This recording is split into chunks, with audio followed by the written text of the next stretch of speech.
This is an Alleycat, unsanctioned, illegal street race, messenger style, known as Alleycat.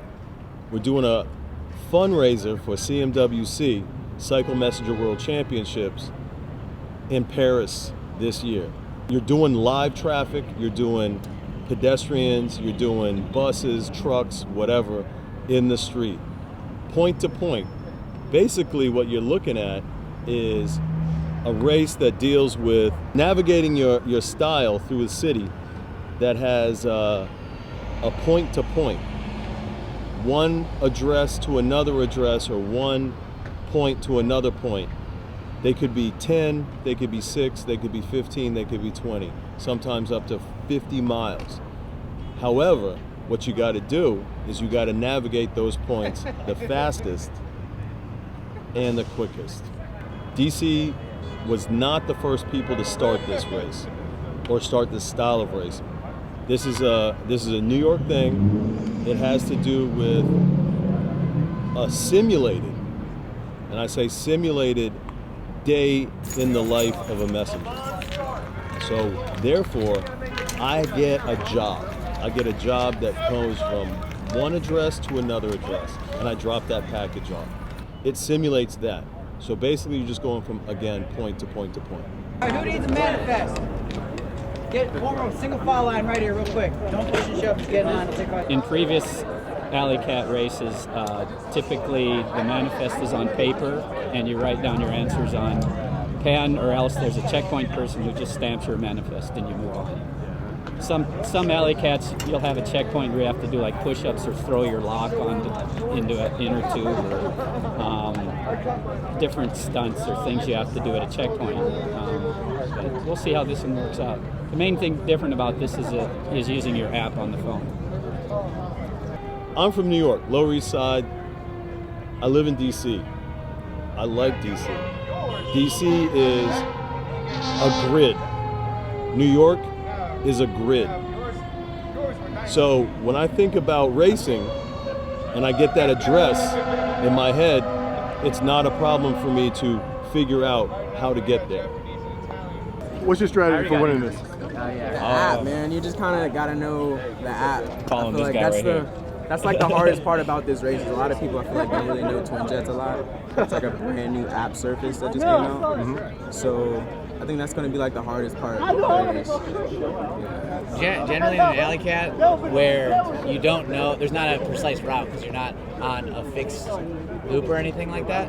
It's half your like physical ability because you got the stamina to bike up and down the hills, your lungs are good, and then half your awareness of the city, how you can plan a route, because they usually give you a set of destinations out of order, and you got to figure out the best means to do it, where instead of biking 50 miles, you're only doing 25 because you're not doubling back and things like that, you know, and having like sort of the awareness of like city biking to get that light just right, even if it's a red, and snake through the cars, where you're shaving off time. If that makes sense. The prize, honestly, the prize ain't shit. The prize is bragging rights. We out here because we're just junkies. We're bike junkies, we're adrenaline junkies. You know, we're out here every day. We're out here messing with these people and these cars and these trucks and all this, you know, chaotic atmosphere, you know, and we enjoy it. It's what we do, and that's how it happens. It's fun, yeah. Because it's not as regimented as an actual race that's on a closed course. It's in live traffic, you know. So you're not only competing with your fellow bikers, but in a way the cars, because you need to find that line where you cut off that car, so you can take off and things like that. What's the start going to be like? It's going to be pretty hectic. Like at least 2 people will fall, maybe break a wrist or something.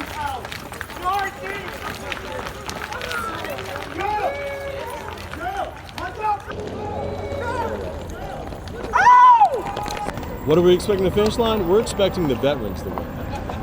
The guys who are in the streets the most, in terms of couriers, messengers, and the people who know the city and how to connect those dots quicker and more efficient than other people.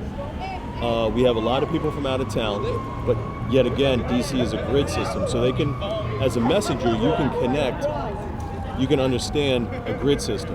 See you at the finish line.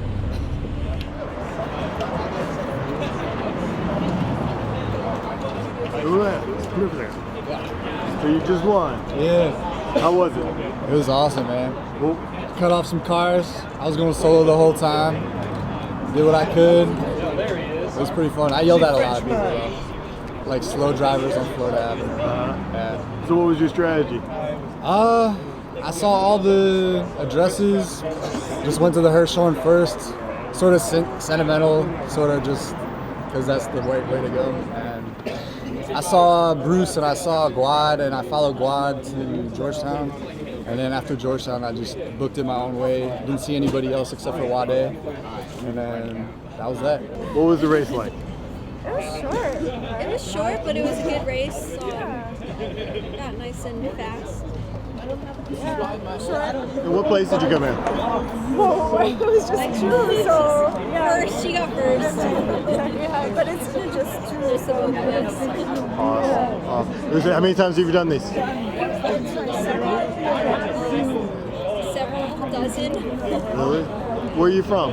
Originally from California, but I'm back in DC now. Now, are you a courier as well? Was no longer. No longer?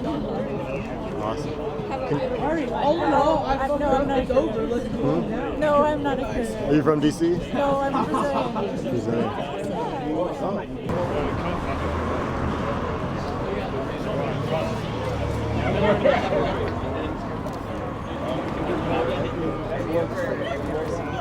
What was the race like?